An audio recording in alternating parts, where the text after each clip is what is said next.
isso até tá muito em voga, né? Do tipo, B2B is not boring. Beleza. Mas ele não tem que ser legal também, sabe? O B2B, ele tem que passar confiança. Se você consegue passar confiança de uma forma divertida, excelente. Mas no final das contas, o cara vai dar a canetada lá num contrato de 6, 7 dígitos, né? Colocando a carreira dele em jogo para a marca que ele tem confiança. E ele paga mais por isso, né? Então é uma coisa que para ticket alto, a gente sempre fala. Preço não é objeção. O cara paga mais se ele confiar em você. Olá, seja bem-vindo ao Rocket Lab, o podcast da Boomer. Eu sou seu host Pedro Paulo e o objetivo do podcast é trazermos o conhecimento de grandes executivos de empresas referências no mercado. Essa é uma oportunidade única para você ter acesso a mentes brilhantes desses grandes nomes. Antes de começarmos, gostaria de te pedir para nos seguir nas redes sociais no @boomer.br. Ao final do episódio, se você entender que o conteúdo te ajudou de alguma forma, deixa seu review, tira um print e posta nos seus stories marcando a gente. Esse é o episódio de hoje.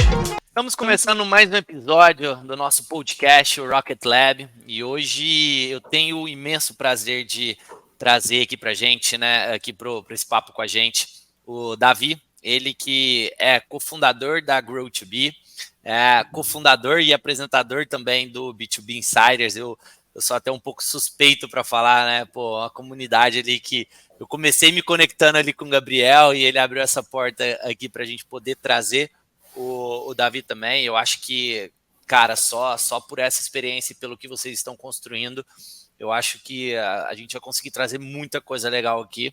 E assumir também, né, hoje como Head de Marketing da Bit9. E então, Davi, cara, estou muito feliz de você ter aceitado o convite, estar aqui com a gente. Seja muito bem-vindo, irmão. Valeu, Pedro. Cara, é um prazer estar aqui. Obrigado pelo convite. E, cara, é isso aí. Eu espero poder contribuir, trocar e fazer com que quem esteja ouvindo aí consiga colocar em prática alguma coisa, enfim, ter mais resultados. Acho que a ideia é essa, é construir e compartilhar. Boa. Eu acho que, cara, assim, só pela prévia que a gente teve aqui no papo, realmente que vai sair com vários insights práticos e conceitos provocativos de coisas tradicionais de mercado que a gente acredita que está deixando de acontecer, né? Mas, cara, antes da gente começar a falar aqui de fato, eu gosto sempre de tirar esse momento inicial para, irmão, se apresentar, contar um pouco aí, né, dessa trajetória sua, né? Até nessa nova vertical que vocês... já tô contando spoiler aqui, fica super à vontade, cara, se apresenta aí. Cara, então, assim, fazendo um breve resumo, eu acho que nem é o ponto forte do meu conteúdo, da minha bio, mas compartilhando, eu comecei, por incrível que pareça, eu estava até percebendo esses dias, assim, no B2B, mas eu não tinha feito a correlação, né, mas enfim, eu trabalhando, porque eu comecei no terceiro setor, na parte de comunicação, depois eu fui para uma empresa de medicamentos hospitalares, né, aparelhos, equipamentos hospitalares, e B2B, só que, enfim, era todo aquele marketing que prestava serviço para vendas, assim, não tinha o componente estratégico, era muito baixo, e a verdade é que, assim, eu odiava trabalhar lá, cara, eu não gostava. Eu lembro que eu pegava o ônibus na época, assim, no Rio, eu torcia real, assim, eu torcia para que eu não escapotasse, sem que ninguém se machucasse, para que eu tivesse, assim, uma puta desculpa para não ter que trabalhar naquele dia, tipo, não escapotou. Bom, não capotou, o que é bom, mas, cara, não foi uma experiência muito boa, eu naquele momento eu pensei que eu não ia me adaptar, e aí eu comecei a empreender. Eu falei, cara, eu preciso, de fato, comecei a estudar bastante marketing digital, tentar conseguir meus primeiros clientes, e consegui. Foi assim, então, desde 2015, basicamente, eu estou empreendendo, e, cara, consegui ter uma carteira de clientes bacana, consegui conhecer muita gente boa, aprendi bastante, então eu estou basicamente sem nenhum... tirando agora esse desafio com a Bit, eu estou empreendendo desde então. E aí, em 2020, eu pego um cliente específico que me fez abrir os olhos, que era uma Legal Tech, que já nesse segmento de B2B SaaS, que foi onde basicamente eu comecei a olhar com muito mais carinho, né, e estratégia para esse universo que até então já vinha crescendo e hoje já é uma unanimidade aí de uma nova economia. Show, cara. E quando a gente olha um pouco sobre o seu histórico, né, principalmente quando a gente esbarra ali nesses novos conceitos que, acho que são os pilares, né, do B2B Insiders, que é trazer ali, de fato, uma provocação para esse elo, né, entre marketing e vendas, que eu acho que, cara, essa é a grande batalha do século, né, dentro de empresas. E, putz, a gente teve o grande privilégio aqui de ter o Gabriel também nesse podcast, e a gente abriu muito nesse ponto, né, que já parte do princípio que a partir do momento que você encara isso como áreas conflituantes, já tá errado tem tempo, né? Eu acho que isso, os ensinamentos, a base, ela vem bem antes ali sobre a geração dessa demanda, né? E como ela está sendo convertida. E quando a gente olha sobre esse espectro, né? Eu acho que nasce um novo conceito que eu acho particularmente animal, que vocês vêm desenvolvendo e disseminando no mercado, né? Que é o conceito do novo inbound, a história do novo inbound, né? Cara, conta pra gente aqui um pouco quais são as bases desse conceito, o que motivou vocês e o que vocês veem como sendo aí o futuro desse próprio novo inbound que está sendo desenvolvido, né? Boa. Cara, eu acho que assim, essa rivalidade, digamos assim, né, esse conflito, né, entre marketing e vendas, ele sempre existiu por conta de atribuições diferentes, né, em momentos diferentes.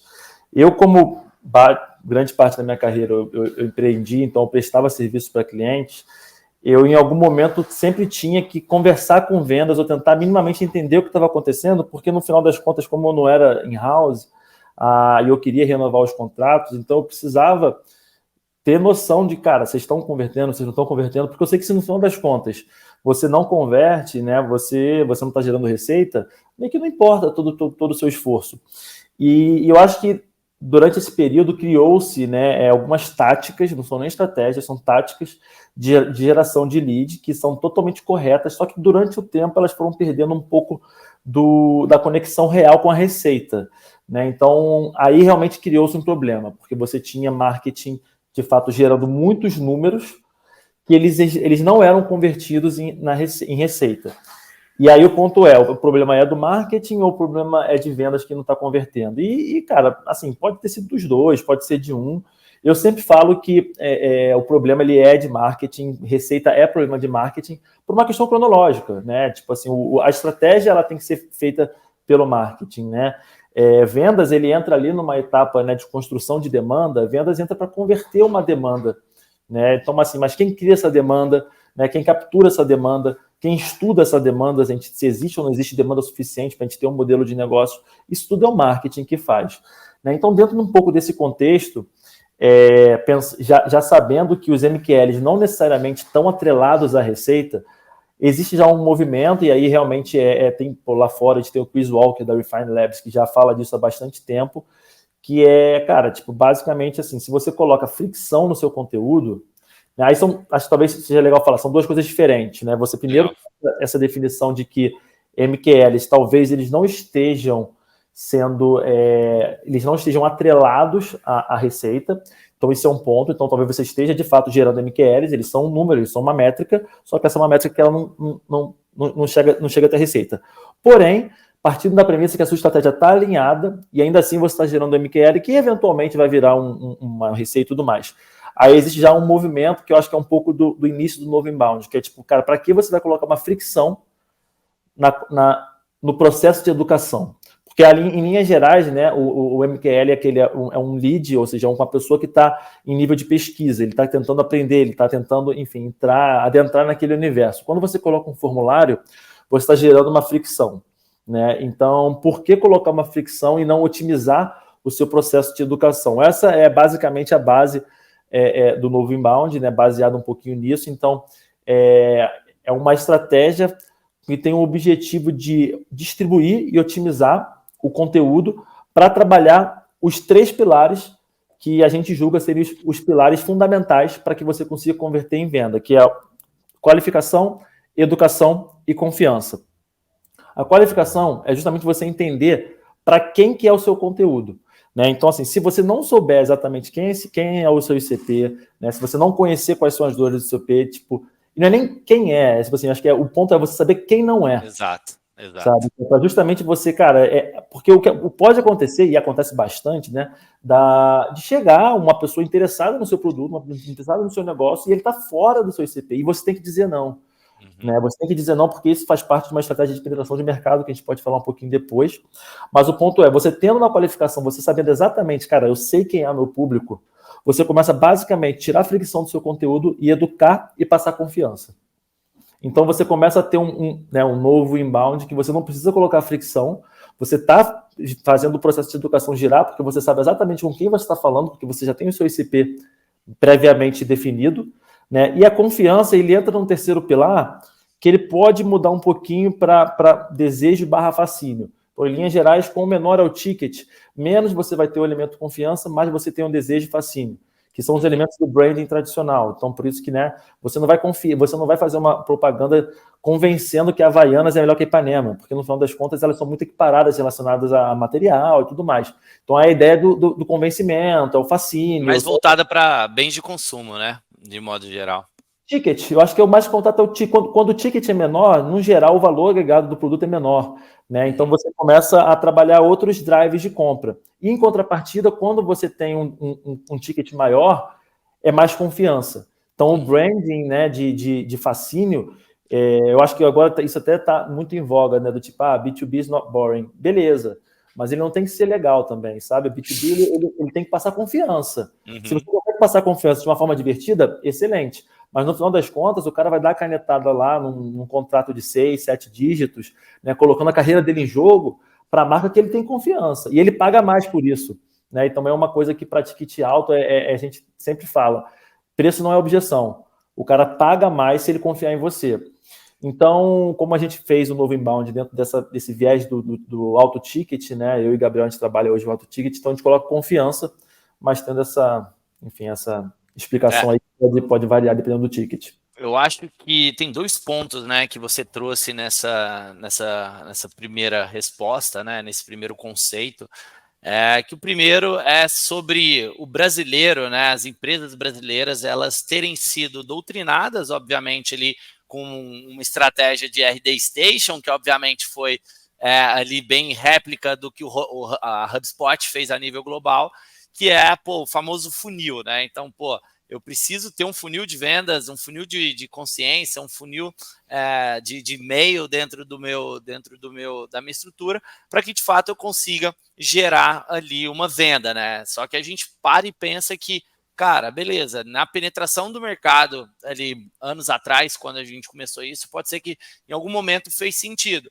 Mas um ponto que eu vejo, cara, e eu acho que é uma provocação que eu trago bastante aqui, tanto para os nossos clientes quanto para os empresários que eu tenho a oportunidade de bater um papo, é que hoje a jornada de compra, né? Isso, obviamente, a gente pode desdobrar para B2C ou para B2B, mas ela tem tempo que deixou de ser linear. Assim, ela não é um funilzinho bonito. Por quê?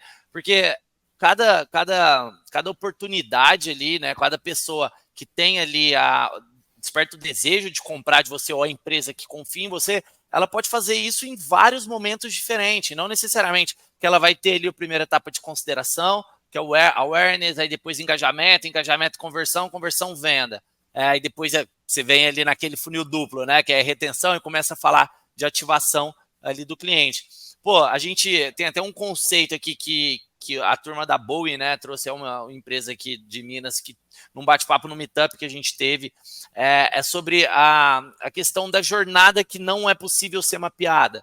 Então, ao ponto de, você tem um primeiro impacto ali, né? Dentro de uma estratégia, você tem ali uma estratégia de impacto no seu ICP, no seu cliente ideal.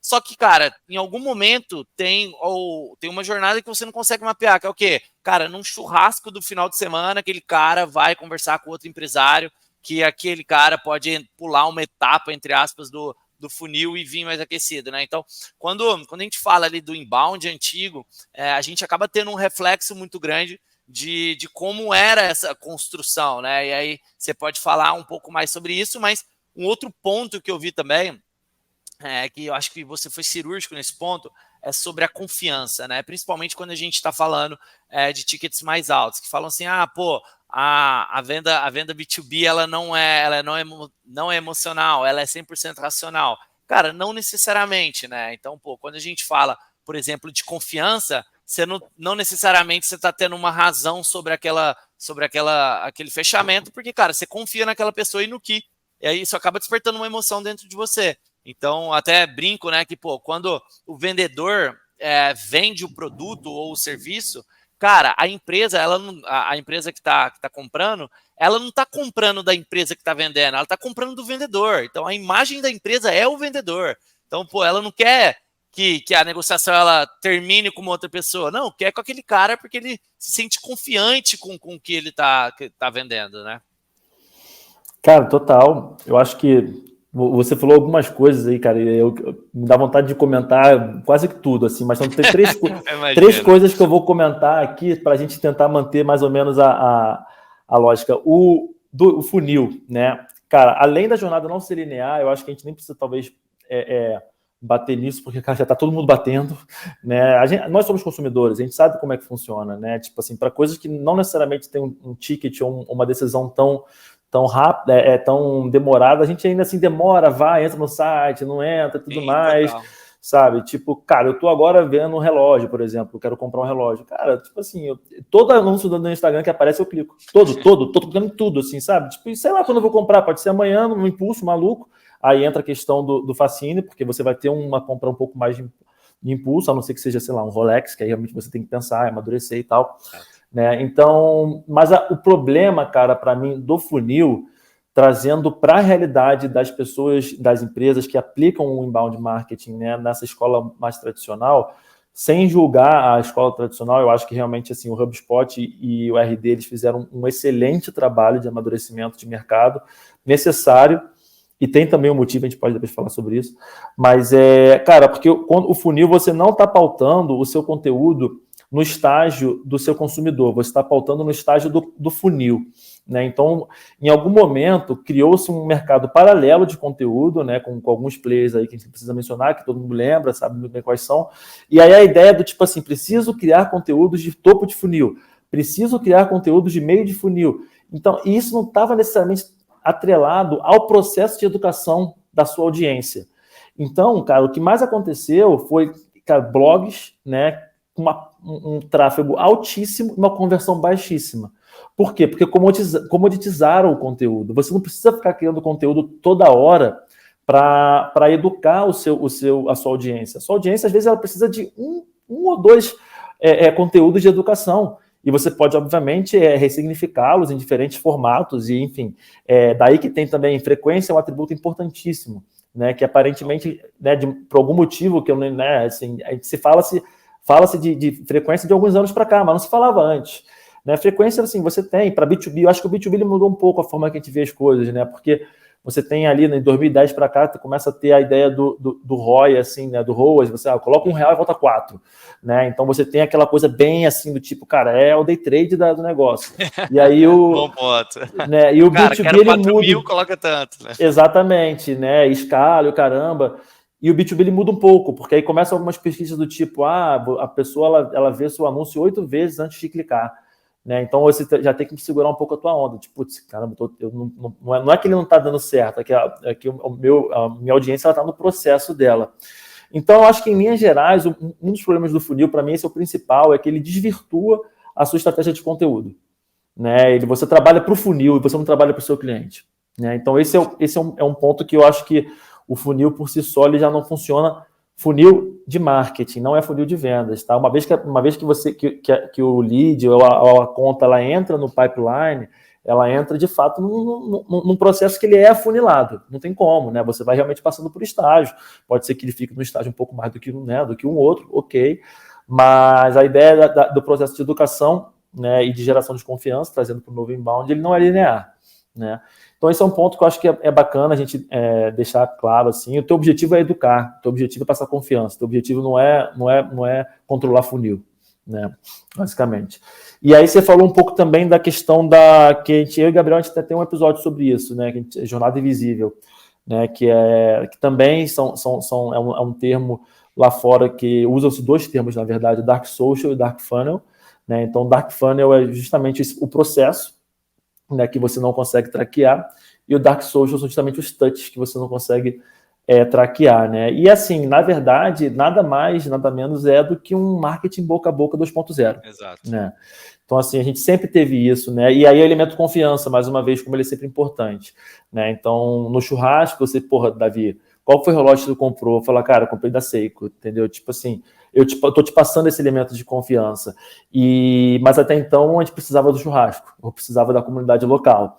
Né? Agora, com a criação de comunidade, isso, na verdade, já existia numa publicidade antiga, tá? Com revistas de reviews, né? Inclusive tem enfim, aí já você quer falar uma porrada de coisa, mas, cara, quando você tem, na verdade, a televisão sai do rádio para a TV, os anunciantes começam a entender que o design vendia, mas não o design funcional, o design que de fato era bonito, porque você tinha o elemento visual pela primeira vez. Então começaram-se a criar produtos bonitos, mas que na verdade era uma merda. Daí criou-se um novo mercado, que eram revistas de reviews, que era para as donas de casa, principalmente, saber se aquela batedeira realmente ela era boa ou não, porque ela era bonita, porque sim, a propaganda. Então era procura por elementos de confiança, né? Então, mas ainda assim uma coisa restrita, você tinha que ir na banca de jornal ou esperar que alguém, sei lá, do seu bairro comprasse. Né? Mas isso era o marketing boca a boca, que a gente funciona, é a marketing de recomendação. Só que hoje, cara, com comunidades, em redes sociais, cara, assim, isso de fato vira uma estratégia, né? Você tem que pensar nisso como uma estratégia e deixando de lado essa fissura pela atribuição, né? Porque você não vai conseguir.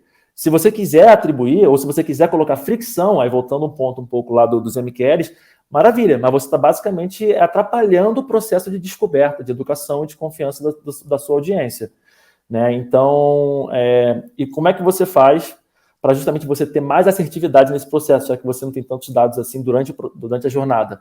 Cara, aí vem o pilar qualificação. Você tem que justamente entender quem é seu ICP, que não é pilar qualificação, em linhas gerais, é fazer uma estratégia. Né? De fato, ter uma estratégia bem desenhada, ter um planejamento bem estruturado. Né? E ainda teve um terceiro ponto que você falou, que eu acho que foi um pouco da confiança, né? Que aí eu acabei falando aí um pouco no meio. Eu acho que a confiança é realmente esse drive que cara, ele é um principal, né? Ah, tá, você falou da questão do emocional. Sim, né? Mas hoje também eu acho que já esse drive emocional que você falou do vendedor, ele com toda certeza ele existiu muito no B2B antigo, de indústria, que era aquele que, pô, o cara tinha que apertar a mão, ir lá na churrascaria, aquele lance todo. Só que hoje você tem uma confiança mais racional. E, cara, estudos de caso, assim, sabe? Tipo, não pensa muito qual conteúdo começar. Cara, estudo de caso, ele é matador, sabe? Porque, na verdade, o cara não tá confiando em você. Ele tá confiando, entre aspas, fez, né? No que você fez e no cara que confiou em você. Então, quando você tem uma logo grande, cara, e você coloca ali, putz, sabe? O cara fala, putz, se eles estão lá com ele, eles estão tendo resultado, eu também tenho que fazer isso, né? E tem até os gatilhos mentais que são acionados aí e tal. Uhum. Mas, então, assim, existem várias formas de se trabalhar a confiança, mas emocionalmente falando, né, e racionalmente falando. E todas elas têm que ser trabalhadas, claro. Total. E, cara, quando a gente começa a navegar, né, nessas atmosferas, que acaba que uma puxa a outra, né, eu acho que é impossível a gente isolar assuntos aqui, principalmente quando a gente está falando ali de história de marketing, história de marketing e vendas, a correlação entre eles e como que o consumidor ou a empresa enxerga isso, que está sendo prospectado, enxerga isso na ponta. Eu acho que a grande vantagem dessa nova era, se é assim que eu posso dizer, que a gente está vivendo, é, de fato, a gente conseguir mensurar toda essa loucura, né? A gente conseguir mensurar todos esses touching points, todas essas conversion rates, né? Quando a gente pensa ali, enxergando isso como etapas a serem seguidas, seja ali a nível MQL, SQL, enfim, conversão na ponta, né? Consideração, coisa que quando a gente olha vários anos atrás aí, pô, era muito diferente, né? Porque aquilo que a gente até comentou antes, que a mídia ela era concentrada em poucos anunciantes, onde ali, de fato, era um trabalho muito mais de awareness e obviamente, não era desse jeito, mas no ditado popular, cara, eu vou gritar aqui, quem me ouvir é isso e eu vou fixar ali várias vezes na televisão, pegar o horário ali da novela, porque eu sei que a dona de casa tá ali para comprar na Casas Bahia, por exemplo, né? Inclusive tá até voltando agora o cara lá. O carinha lá, achei bem legal. Mas o que, pô, sei lá, uns 10 anos para cá, 10, 15 anos para cá, principalmente, né, com as redes sociais, enfim, essas grandes comunidades digitais sendo construídas, foi democratizado, de fato, a mídia, né? Então, a gente consegue ali não só pequenos empreendedores ou pequenos vendedores acessarem essa mídia, mas sim também metrificar ela, né? Então, saber de fato ali quais são os KPIs ali que são essenciais para o modelo de negócio, ou enfim, para buscar escala. Então, eu acho que isso também é um turning point muito grande ali, que principalmente ele atrela para essa nova fase, onde até a gente fala aqui, né? Pô, o que não é medido não é controlado, o que não é controlado você não escala, né? Então, eu acho que quando a gente fala principalmente ali, seja na escala B2C ou B2B, eu acho que o segredo por trás disso são as métricas, né? E saber, de fato, analisar elas, né? E quando a gente olha aqui sobre conexão, na verdade, essa conexão entre marketing e vendas, a gente consegue enxergar 2 pontos, né? Que eu acho que, cara, é animal a gente poder falar um pouco mais disso aqui, porque eu vejo que tem muita empresa, tem muito empresário que não consegue identificar isso tudo, né? Essa diferença, na verdade, que é, cara, tática e estratégia, né? Então, pô, o que é uma tática de marketing ou uma tática de vendas e o que é uma estratégia de marketing e uma estratégia de vendas e, cara, como que elas se conversam, né? Pô, porque aí que eu vejo que é onde a gente consegue chegar ali no ponto final que a gente quer, né? No objetivo final. Me conta um pouco, cara, sobre sua percepção disso. Eu acho que, né, assim, em linhas gerais, a estratégia é o que a gente tem que fazer, né, e a tática é o como a gente vai fazer, né, mas cara, também tem várias nuances aí, você foi falando, assim, tem várias coisas que pra mim são super interessantes, que a gente, assim, realmente, né, até basicamente 2010, e aí tu vai ver como vários conceitos que hoje são muito falados, eles começam a fazer sentido e serem criados nesse momento, né, então, assim, até 2010, basicamente, né, a gente tem a mídia de massa, que ela realmente é uma mídia que você não consegue ter uma hipersegmentação por parte do anunciante, né? E ao mesmo tempo são mídias que elas eram restritas aos grandes anunciantes, né? E isso era o cenário. Trazendo um pouco para a realidade do profissional, como você não tinha a hipersegmentação e, consequentemente, você não tinha uma mensuração, não tinha uma metrificação bem feita, os componentes de sucesso das campanhas, eles eram outros. Né? Então, criou-se aí componentes que eram ligados a talvez a um buzz, né?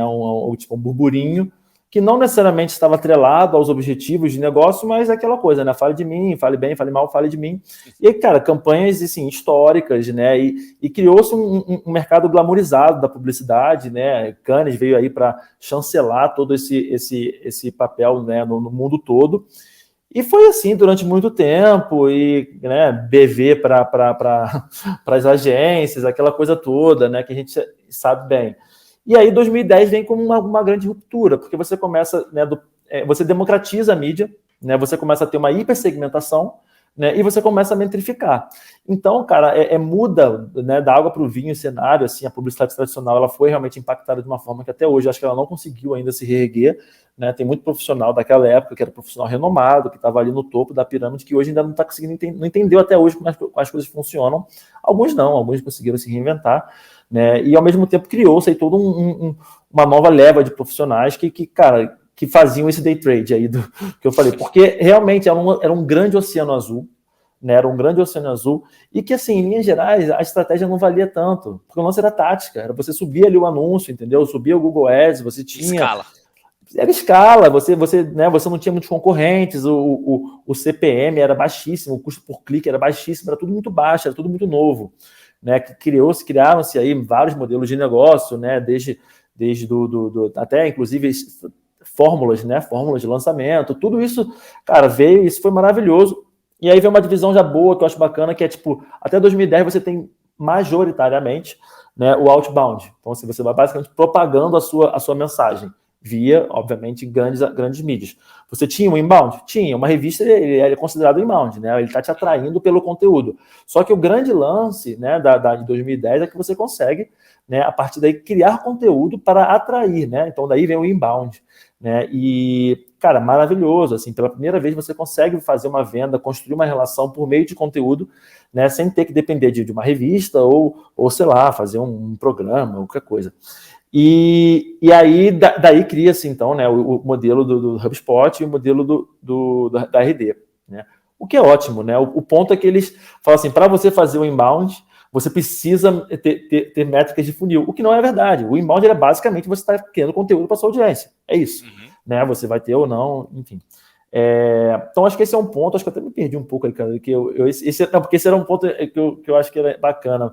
Você falou disso, o que mais você falou? A conexão da tática do time de marketing e vendas com a estratégia, né? Visto que uma o que, a outra é como que isso faz com que vire o resultado, né? Perfeito. E aí, cara, criou-se, né? E aí, porra, eu inserido, todo mundo, acho que da nossa geração inserido, criou-se um mercado pautado em táticas, né? Tipo assim, táticas funcionam, táticas dão certo, gatilhos funcionam, gatilhos dão certo, né? Então todo mundo aí, eu acho que até uma galera que é um pouco mais nova, né? Porque eu ainda na faculdade ainda aprendi, assim, fundamentos de marketing, né? Mas eu acho que uma galera mais nova, cara, tipo assim, qual a tua formação? Pedro Sobral, não tem problema, tá? Eu acho que assim, isso é ótimo, sabe? Inclusive essa era a minha crítica na época da faculdade, eu falava, cara, isso é muito descolado do mercado, pelo menos ao meu ver, sabe? Só que ao mesmo tempo, né, cara, tem que ter o equilíbrio, yin yang, né? Um pouquinho de droga, um pouquinho de salada. Não tem como, né? Então, tipo assim, somente a tática, sem uma base estratégica, alguma hora vai começar a parar de funcionar. E, cara, e parou, sabe? Parou de funcionar. Para o B2B especificamente, né? O pico foi na pandemia, porque como você tinha ali uma relação dentro do B2B que ainda era muito pautada nessa confiança, tete a tete que a gente estava falando, foi um mercado que especificamente ele resistiu um pouco para essa, né, a transição para o digital, mas na pandemia não. Então, os profissionais que até então eles eram reféns de métricas que são táticas, na verdade, como MQLs, né, como lead gen, eles começam a ficar um pouco perdidos, porque, cara, não funciona mais, o que eu estou fazendo aqui, né? E aí, cara, aí é uma briga, uma ansiedade geral, é marketing falando que vendas não converte, é vendas falando que o lead que está chegando está ruim, sendo que, na verdade, é uma crise, é um problema estratégico, né? E aí é muito engraçado, tem muitas coisas que eu e Gabriel, a gente conversa no B2B Insider, que a gente está revisitando, cara, teorias de marketing que já tem aí 30, 40, 50 anos. Só que a gente está... de Kotler.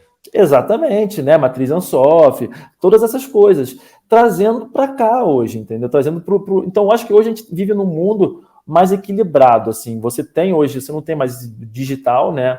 Um ponto interessante também, da questão do funil, antigamente tudo ficava dentro de um device, então, assim, era basicamente um computador de mesa, né? Você tinha o de casa, você tinha o trabalho e é isso, né? Hoje você tem trocentos devices, você tem aí todo o LGPD, então também tem toda essa parte que dificulta bastante um traqueamento de uma jornada que, naturalmente, ela já não é linear. Então, assim, cara, querer entender a jornada do consumidor, do seu cliente, cara, é se estressar e não ter clareza, sabe? Então, isso que a gente fala, você não tem que... você não tem que criar a jornada, você tem que entender.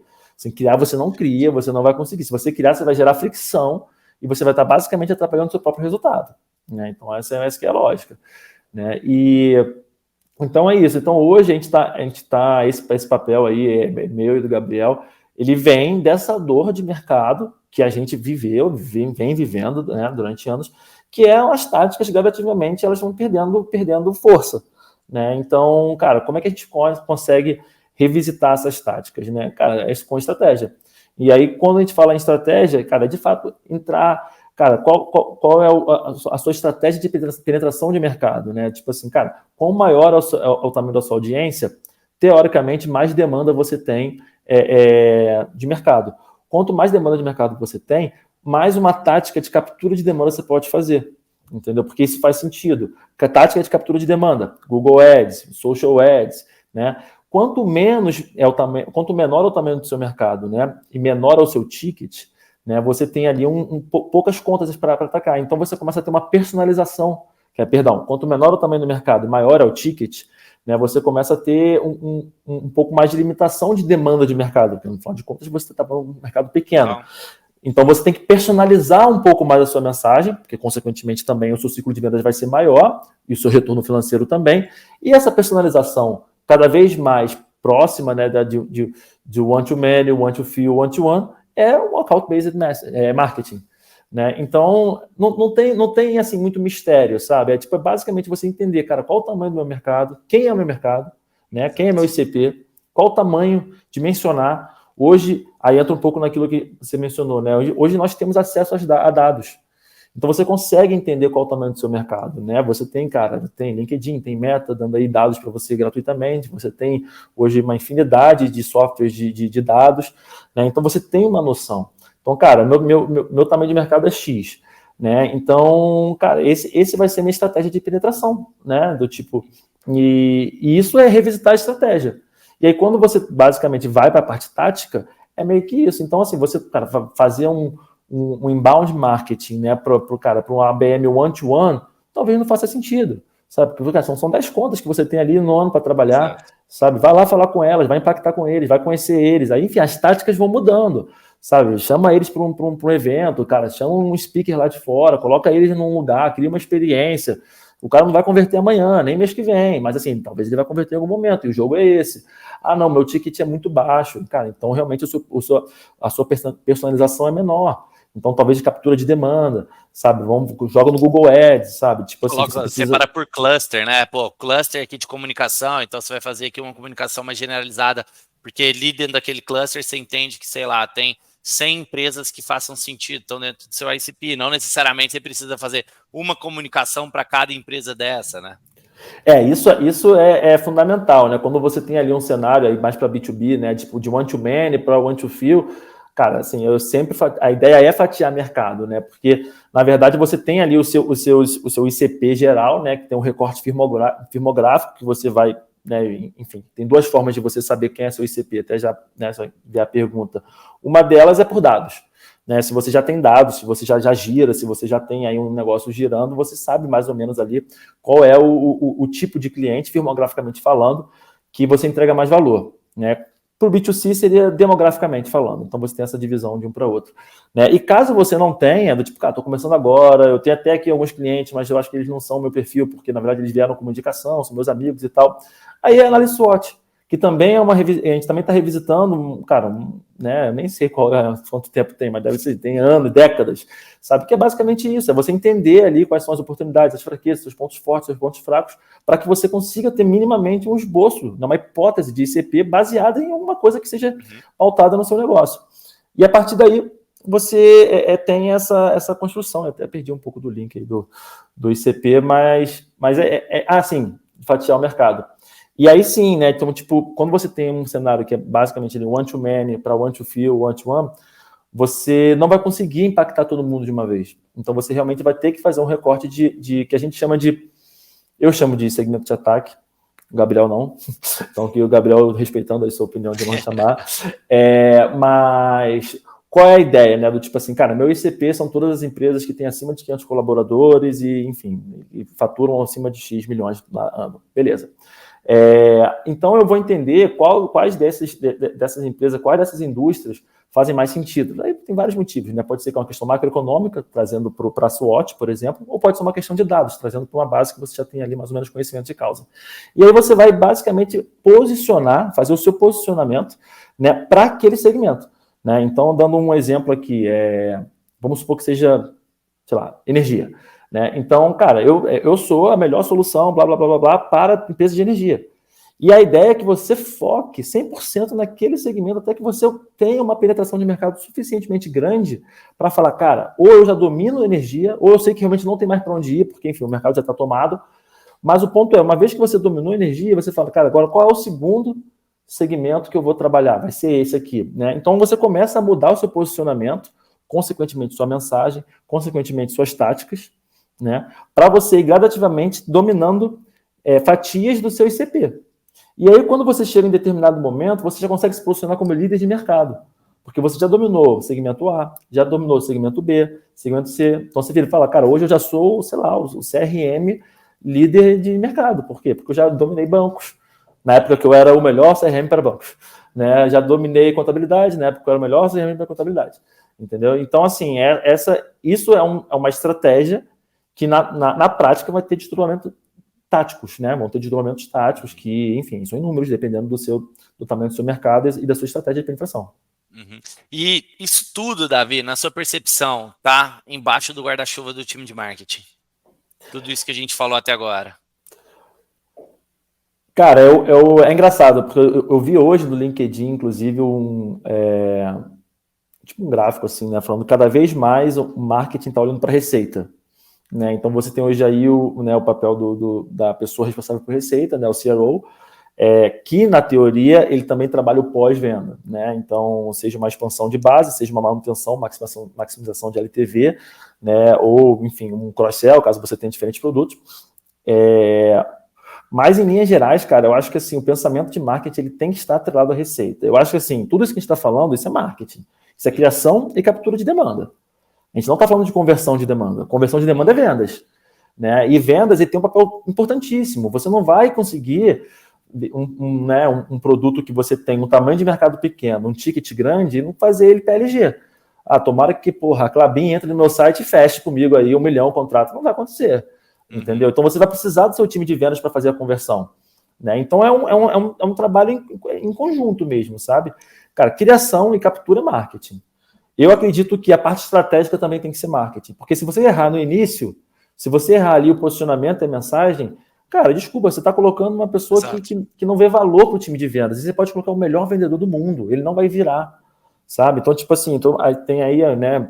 No mercado fala-se muito, né? Só tem 2 pessoas na empresa, aqui vende, aqui não vende. Cara, desculpa, se você está vendendo para a pessoa errada, se você está criando demanda para a pessoa errada, você não vai girar. Sabe, assim, não adianta. Eu já ouvi falar que existe 2 tipos de pessoa, a que vende e a que trabalha para que vende. Para vender. Cara, o que, assim, é isso. Se você não tiver um posicionamento correto, se você não tiver um entendimento de mercado correto, cara, você coloca o melhor vendedor do mundo, ele não vai virar. Agora, se você tem um posicionamento bom, uma mensagem boa, cara, você coloca um vendedor meia boca e ainda assim ele vai girar, sabe? Então, eu acho que a gente está revisitando essa parte estratégica para que a gente consiga achar os melhores caminhos para ter resultados. E o novo inbound ele vem disso. Né? A gente até fala que ele ele é uma mentalidade, de certa forma, porque é uma forma de pensar, cara. Você tem que definir muito bem qual é o seu ICP, né? Que é pela qualificação. Cara, e trabalha a educação e confiança. A educação, em linhas gerais, né, não é educação do tipo como fazer. Você não necessariamente tem que mostrar para ele o que você faz ou como você faz, porque isso não necessariamente é importante. Né? Obviamente tem a questão clássica do tipo, mostra o benefício, mas eu acho que tem um ponto que eu falo bastante que é de contexto de mercado. Se a sua audiência ela não vira o mercado sobre a mesma ótica que você, ela não vai ver o mesmo valor que você vê para você mesmo, entendeu? Então, assim, você tem que educar para mostrar. Então, por exemplo, né, hoje lá, né, eu estou como head na Bit, mas sou cofundador da Grow2B e por mais que não esteja na operação, eu estou por dentro de tudo ali, né? Cara, a Grow2B é uma empresa especializada em criar e gerar demanda para startups B2B e ticket médio para alto, né? Então, isso somos nós. Só que, cara, para o cara chegar e falar comigo, eu tenho que minimamente explicar para ele, cara, tá acontecendo isso no mercado, sabe? O que estava certo antes está dando errado, por isso que você talvez esteja ansioso, por isso que o seu marketing ele está perdido. Porque se ele não enxergar sob a mesma ótica que eu, ele não vai ver valor nisso. Ele vai falar, cara, o que você está falando comigo? Eu não estou entendendo. E talvez ele ainda vai querer metrificar MQLs, por mais que no final das contas não esteja atrelado à receita, que é o que a gente quer, né? Não, eu acho que, assim, você trouxe um conceito muito legal, cara, que a gente está olhando bastante para isso agora, não só com os nossos clientes, mas, cara, o movimento de mercado de forma geral, né? Quando a gente viveu, né, ali alguns anos atrás, o grande crescimento, né, digamos assim, né, o crescer da bolha de grandes VCs investindo em startups que visavam muito o faturamento, né? Então precisavam ali se capitalizar, ter um faturamento ali para, de fato, depois você conseguir falar de lucro, né? E viu que esse modelo ele é completamente falho, né? A gente viu aí a bolha estourando, enfim, cara, vários layoffs, principalmente ali da época de pandemia, por conta que viu que no final do dia o que paga conta é caixa, né? Então, pô, se você não tem caixa, a sua empresa não respira. E, cara, eu tô vendo um movimento muito grande, principalmente esse ano, sobre essas não só big techs, né? Mas em startups que já estão ali em early stage, em middle stage, olhando muito mais para a caixa, né? Para, cara, de fato, não necessariamente crescer, escalar faturamento, mas, porra, você ter um caixa robusto. E principalmente porque quando a gente fala, né, canais de aquisição, e muitos deles a gente acaba esbarrando nos principais, né? Então, Google, Instagram, que é o Meta Ads, cara, a tendência é sempre o CPM, o CPC aumentar. Assim, historicamente, não existe case, né, estudo de caso, onde teve uma baixa no CPM, né? Muito pelo contrário. E a partir do momento, né, eu acho que são dois fatores que estão influenciando bastante esse movimento de mercado. O primeiro, né, o custo de divulgação, né, o custo de veiculação, ele sempre vai ficar mais caro, e a gente vai viver num futuro bem próximo a era cookieless, né, onde você para de mensurar, você para de ter acesso a tantos dados de uma maneira tão fácil que você tem hoje, né? Então, dados de terceira, aí a gente começa a falar de first party data e third party data, onde basicamente first party data são dados que a empresa tem posse, né, assim, através de opt-in. O cliente, a pessoa levantou a mão e quis entrar para aquela base, e quando a gente fala de third party data, é de fato você chegar em pessoas que nunca ouviram falar de você, porque você consegue, através de databases dentro dessas comunidades, comprar elas, né? E aí você para de ter esse acesso. E quando a gente olha sobre essas duas verticais, cara, principalmente porque o custo por impressão ou por clique ele sempre vai aumentar, e que você vai perder seu traqueamento, começa-se a se falar muito em CRM, de como você consegue monetizar mais a sua base, aumentar o tempo de vida da sua base e quanto essa base está deixando em cima da mesa, né? E dentro da sua empresa.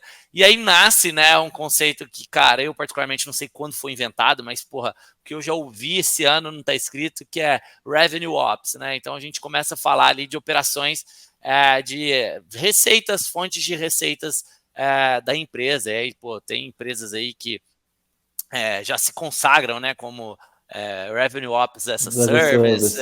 Então, assim, tem vários nomes. E, cara, eu acho que isso, né, é muito mais uma questão de educação da própria empresa sobre a necessidade disso, né? E eu falo isso porque, cara, a gente já teve experiência aqui de empresa que fatura 5, 7 milhões mês, fazer CRM dela ser uma planilha de Excel.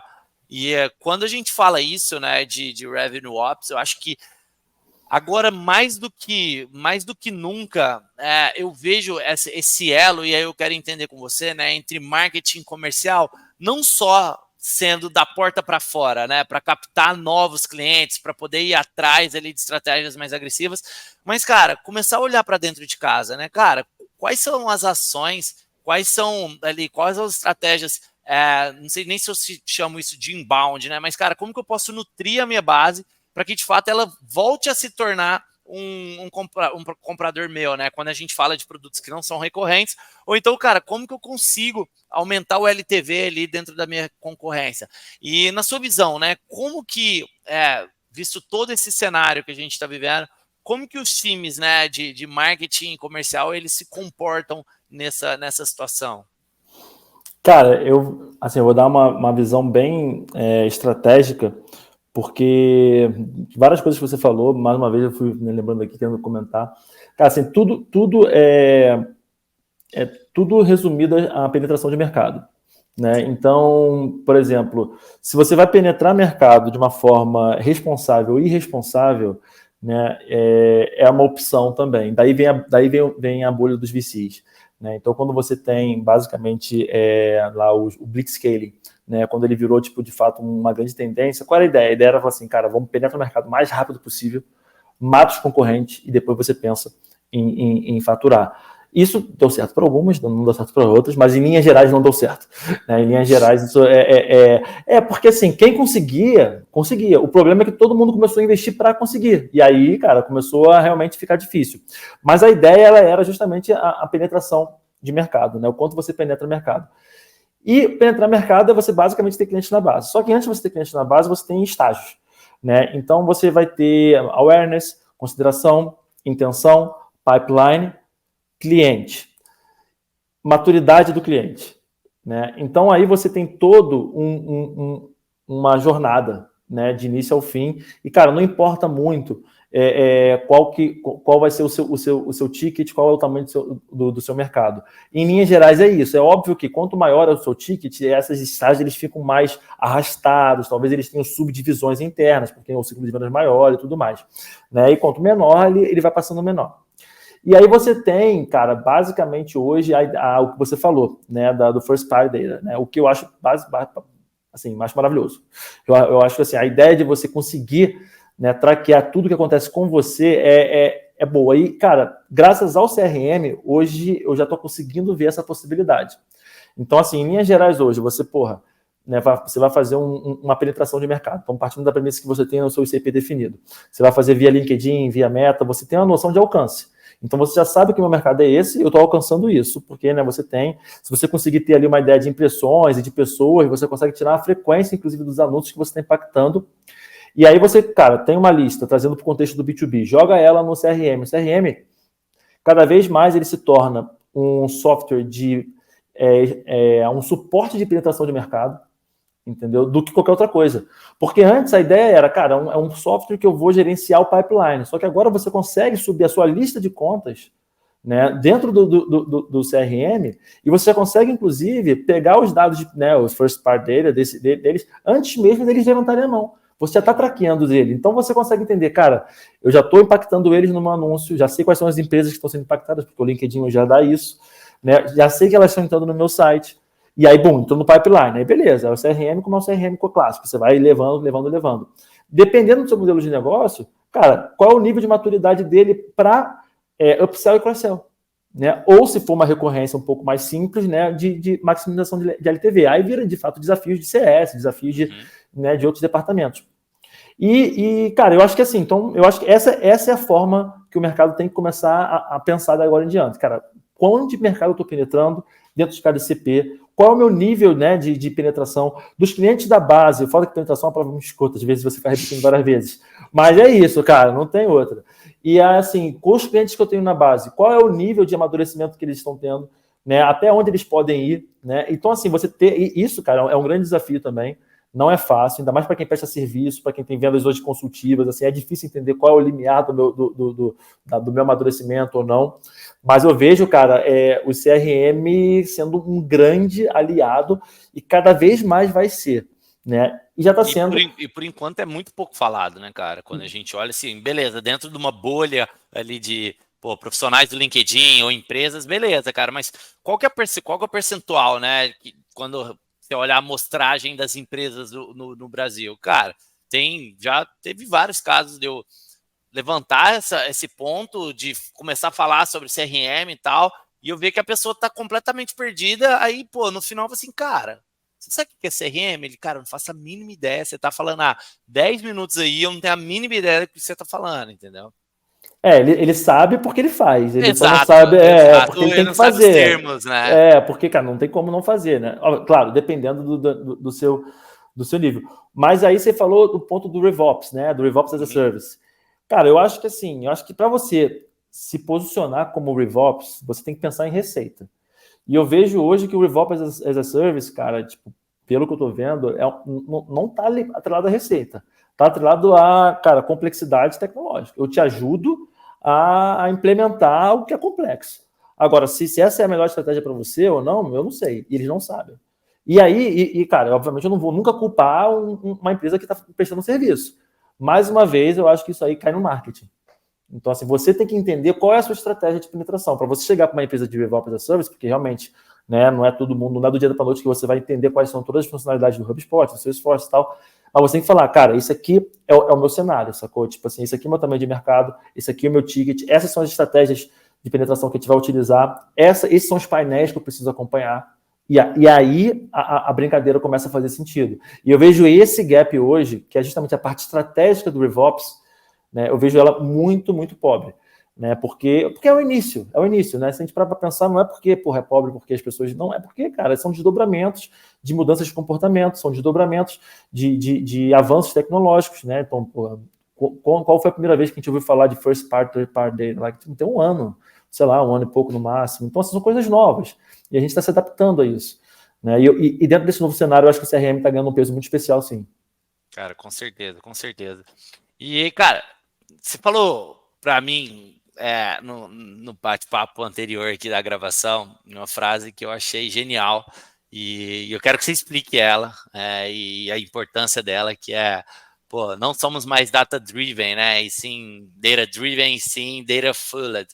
Cara, o que isso quer dizer? E assim, obviamente, eu sei o conceito, mas, cara, destrincha um pouco sobre esse conceito aí que você colocou. Cara, então assim, quando a gente fez esse paralelo, né, da fricção, né, que tinha antigamente lá para a medição da estratégia e tudo mais, um dos objetivos dessa fricção também, por mais que não fosse o objetivo falado, assim, era você gerar dados para você justamente entender se você estava, né, dando certo, se não estava dando certo, dados que eram métricas, né? Então você tinha lá o CTR das suas campanhas e tudo mais, que então aí a partir desses dados você começava a reposicionar ou otimizar a sua estratégia. Então você tinha uma estratégia trazendo português orientada a dados, né, data driven. E só que você de partida inicial, o seu nível de, por mais que, né, fazendo um comparativo com a publicidade antiga, você tem aí um conceito de hipersegmentação, você tinha ali um conceito de hipersegmentação. Ainda assim, era uma segmentação um pouco vaga. Era por interesses, né, era uma geolocalização, era inédito, era maravilhoso para a época, mas você ainda tinha aí ali alguns pontos cegos. E a partir daí você fazia uma estratégia, gerava dados a partir dela e você ia trabalhando. Hoje, cara, você começa a sua estratégia já com os dados que você precisa.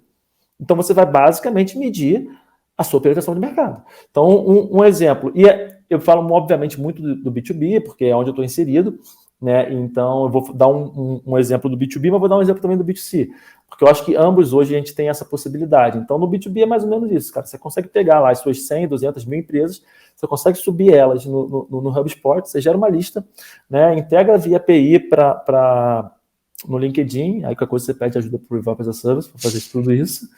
E aí você começa a ter justamente, cara, dados desde o início da sua campanha. Você sabe, cara, quantas vezes está sendo impactado pelo anúncio, quais são os anúncios que estão sendo impactados por quais empresas, quais delas estão no seu site, quais delas estão ficando em quais páginas e quanto tempo. Então você tem toda uma estratégia que ela já é abastecida por dados desde o início. Né? E é claro que quando a gente trabalha com contas, esse trabalho talvez fique um pouco mais fácil do que no B2C.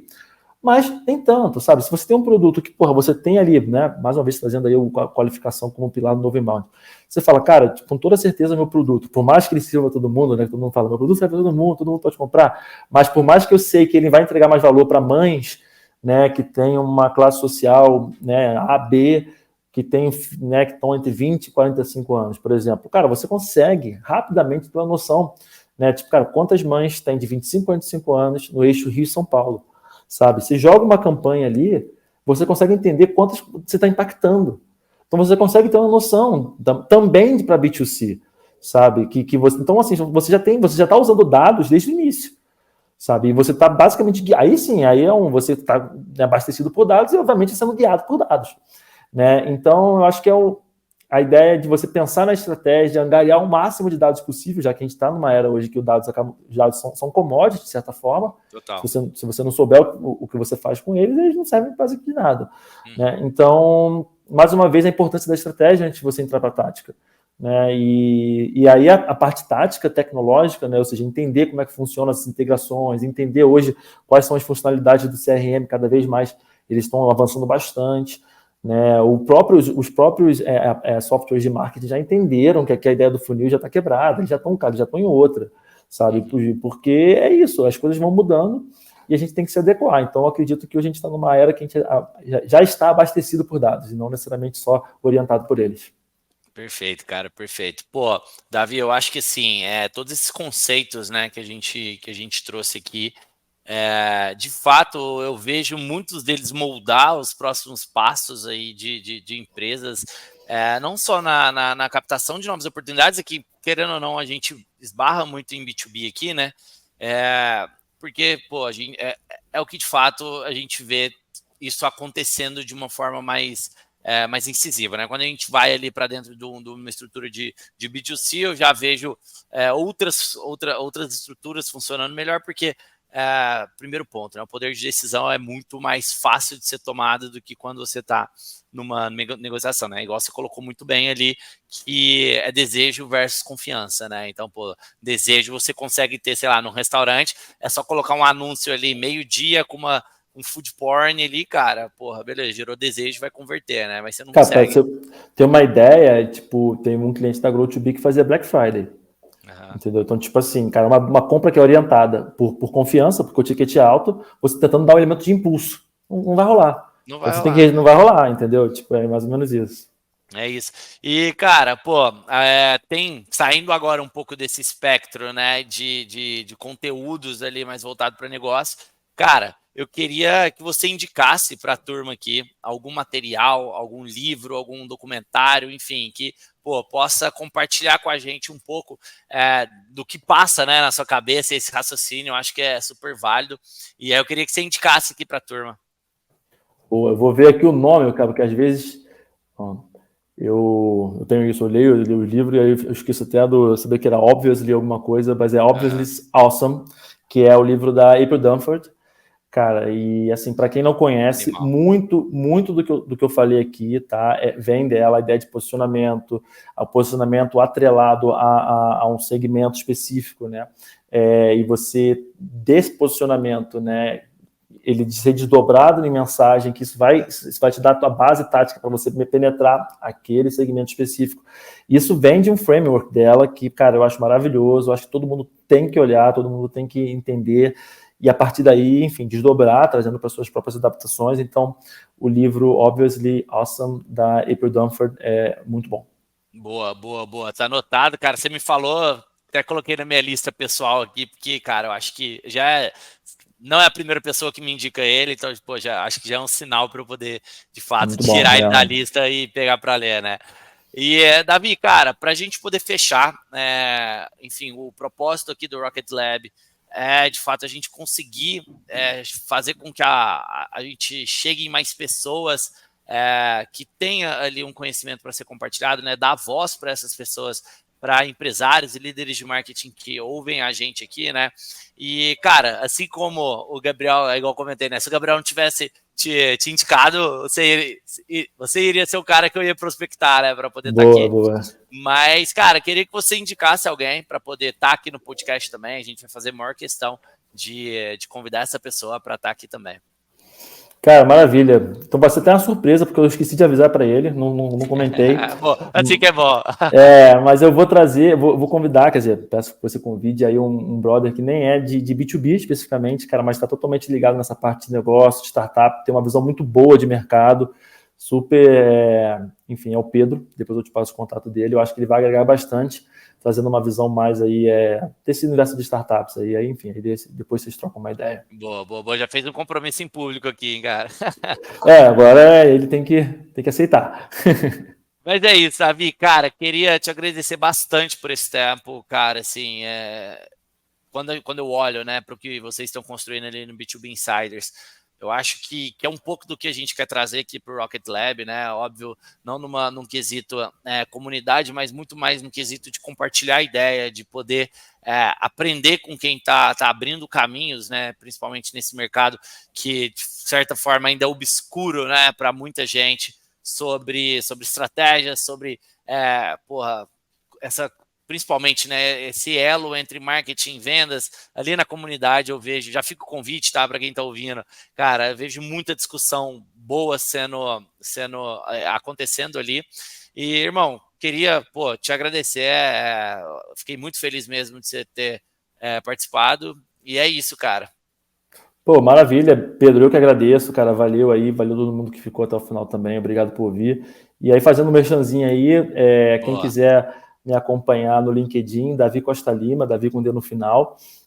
Enfim, o LinkedIn é a plataforma que eu mais compartilho conteúdo. Em paralelo, tem o podcast B2B Insiders, que eu apresento junto do Gabriel Barbosa, que é meu sócio aí nessa empreitada, que, cara, basicamente compartilhar conteúdos, trazer práticas de mercado. Amanhã mesmo vai sair um episódio sobre social selling com a Laura Egan. Para quem estiver ouvindo, 6 de setembro. 6 de setembro. E aí, social selling, cara, que é uma tática maravilhosa hoje em dia para penetração de mercado. Então tá tudo conectado, não tem essa. Boa, boa, boa. Valeu, irmão. Tamo junto. Valeu, Pedro. Obrigadão. Um abraço.